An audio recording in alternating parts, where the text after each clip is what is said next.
যে সম্পদে মানুষকে মসজিদে নিয়ে যেতে পারে না, যে সম্পদে নামাজি বানাতে পারে না, নামাজ থেকে বিরত রাখে, যে সম্পদে আল্লাহর গোলাম থেকে বিরত রাখে, তাদের ওই সম্পদ রহমতের সম্পদ নয়, এদের গজবের সম্পদ, এদের পরে গজব আসবে আল্লাহ।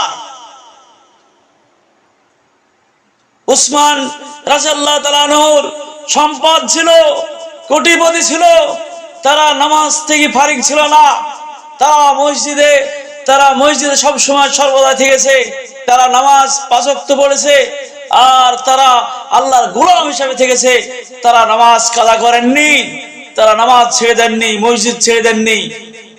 তাদের সম্পদ ছিল রহমতের সম্পদ, সেই সম্পদ আল্লাহর রহমতের সম্পদ ছিল তাদের।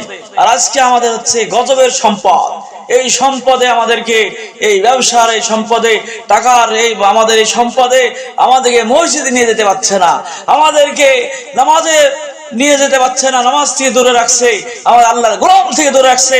তাহলে জানতে হবে এটা হচ্ছে গজবের সম্পদ। এই সম্পদ নিয়ে আমরা জাহান্নামের আগুন তৈরি হবে।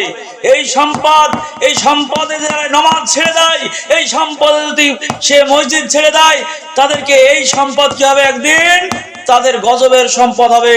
সেই সম্পদে আল্লাহ পাক আগুনের জায়গা তৈরি করবে। এই সম্পদ হবে আগুন, এই সম্পদ হবে সাপ, তাকে দংশন করবে। এই জন্য মেরে মতান দুস্তর বুজুর্গ, আজকে এই সম্পদ আমরা পেয়েছি।